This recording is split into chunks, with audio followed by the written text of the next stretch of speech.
by Dean Watson, and Dean was the unlucky man that wasn't able to race here last year, but back this year you've had a race. Dean, how did it go? Up to your standard?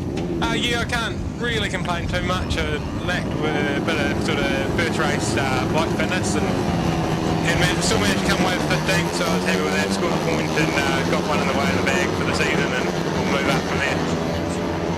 Oh, yeah, okay, tell us about Nelson. Got to the streets, so they're at the revamped event after being off last year because there wasn't a street. They bulldozed it, but they've made it again. Yeah, so, it made a change, and it's really tight. Just unfortunately with the movement of the port, they're struggling with a track, and there's changes for the next 3 or 4 years, so hopefully it doesn't die, but so it's going to make it a lot harder. They're still doing more The development. port's still redeveloping, and they're losing another street to the port next year, so it just makes it a bit harder and harder each year. So. Oh well, that's not good to hear indeed. All right, we just got young Angus on board here, so he's talking about being in this class. Tell us where you started in racing, Dean. I started in buckets, which is another class of this, and then moved up to 250s, and then now lightweight production, and also I run a pre-89 VFR 400. So. Oh, nice. Did you use that? Take that to Nelson? Yeah, I took that to save the R3 for here, and unfortunately that's come away damaged. So it's quite good. I took a spare bike up there. Oh, okay, nice to see. All right, so we've got Dean Watson and Angus Boyd here to join us at the moment with our Supersport class. We've called these a number of names over the years now, Angus, and calling it a Supersport 150 with a junior and a senior. Junior for the age of the riders as well. Do you think that's a good name? Is that fitting for this class? Yeah, I think it's the main idea for it was to take away that it's for developing a lot for the older guys who are just having fun and don't want to go with your racing like just want to ride and have fun and just do it for the fun of it. So that's what I think the plan of the racing was.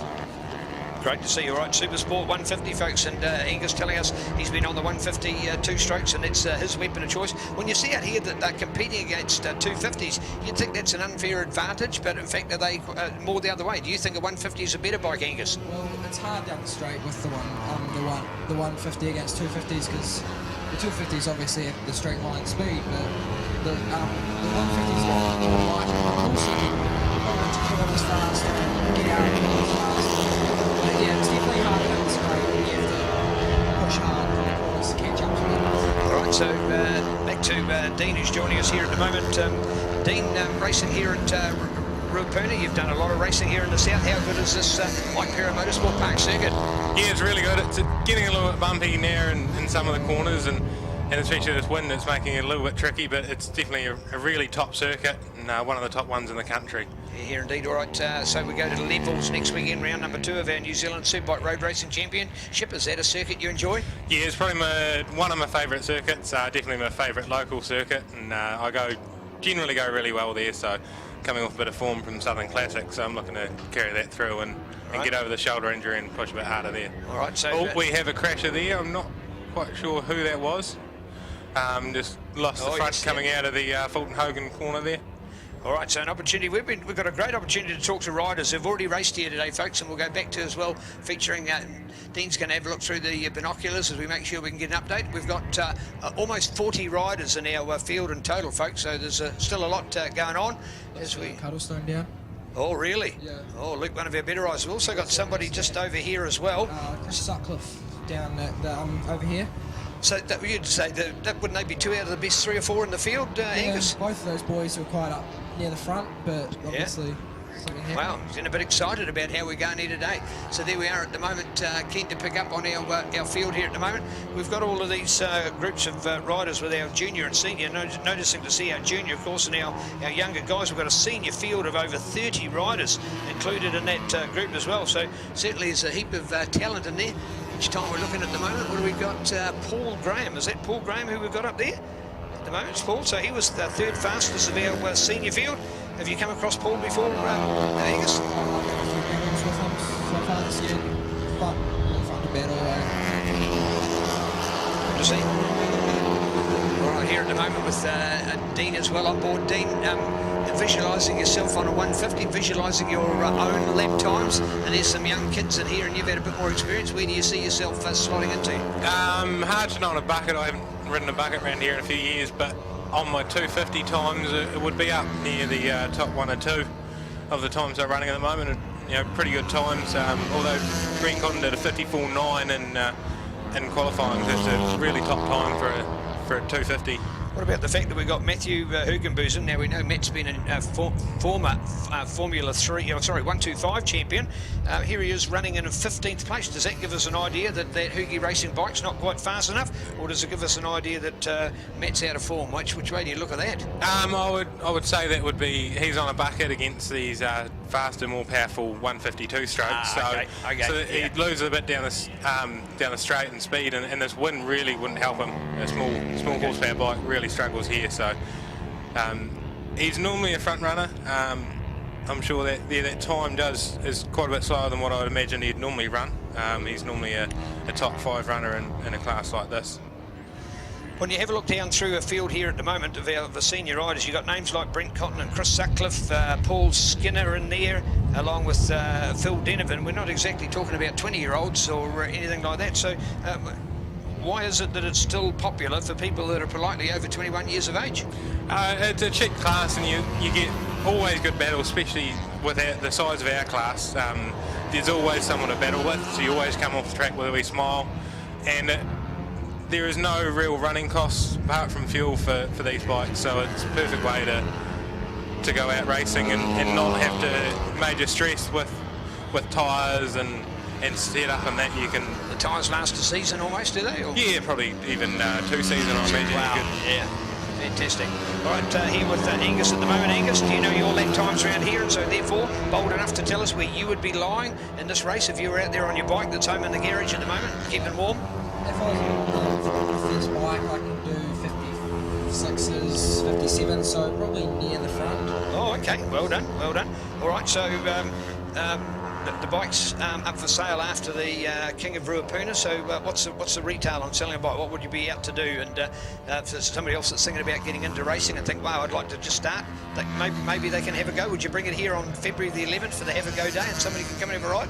Yeah, I think my brother might be trying the bike, not to have a go day, but oh, okay. Maybe, but if not, yeah, it's probably open to someone to have a go, because we want more people in the sport, and the bike's a lot of fun to ride, so oh, great to see. Well done. So we've got Dean Watson with us and Angus Boyd in here at the moment, and impressing the fact that both of these guys have got shirts on at the moment, New Zealand cylinders, 0800 cylinders, and Dean's got his name on board, and also DG Engine Services. Angus has got his team name, his Christian name then on it, and then his sponsor, Charlton Harrell Drainage. Dean, is this now part of the package? Is this a standard thing as far as racing concerned? To get anywhere, to be anybody, you've got to acknowledge the fact that we're now looking right and supporting people that are supporting us? Yeah, well, you can't really just expect money for free these days. They all want to see a return, so just little things like shirts and signs and stickers on the bikes, helmets, it helps just to keep them in, and handing over their money, because they definitely want to see a return out of it. It becomes more than a donation. Yeah, exactly. Yeah, exactly. And let's face it, with a lot of people that sponsor things, that's generally what it's become. But if you can get some return for it, well done. Dean, out here this weekend, so we've got round 1. We're going to Timaru next weekend for round number 2. What other racing? You're thinking of coming to the North Island for the series? At this stage, I'll definitely be coming north. Oh, nice. Looking to Hampton Downs and then Taupo. So we look forward to doing this full series for the second year. Oh, well done indeed. Angus, your thoughts are coming to the North Island as well? yeah, we'll plan to go up north, first time up there this year, so good. Good experience for me, just going to learn the new tracks and then come back next year and have a crack at the 250 title. One of the things is for everybody going to Hampton Downs will be a new track, because they're going to use the fully extended track, as I understand, and there's been no major motorcycle events on the full extended track, so you guys travelling up from the South Island will effectively only have the same advantage as the local North Islanders, so everybody's going to be in the same boat learning all the way, so it won't be as much of the people up north are used to their own tracks, because even the North Islanders won't be used to the new extended track at Hampton Downs. Yeah, it should be interesting, and I had a wee walk around that when just before they sealed it 2 years ago. So, and when all the camber and everything was in place, so it looked like it was really interesting and be really challenging. Some of the corners, a lot of fuel off camber and decreasing radius. So I'm really looking forward to doing that full track. All right, so here we go, guys. We're at a track here at the moment, which is a anti-clockwise. You go to Hampton Downs, which is a clockwise track. Is that, Dean, you first? Is it any difference for you, left-hand or right-hand track? I generally go a little bit better on the right-hand corners.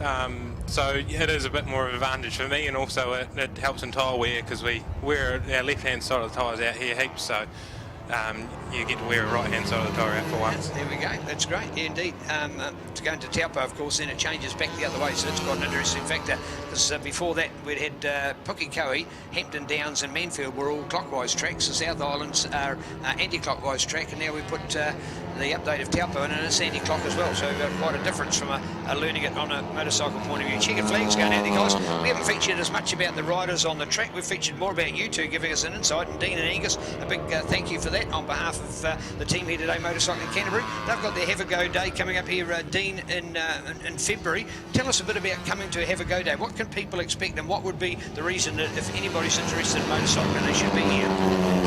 It's a great, perfectly safe way to ride on the track and test the limits of yourself and your gear instead of being on the road.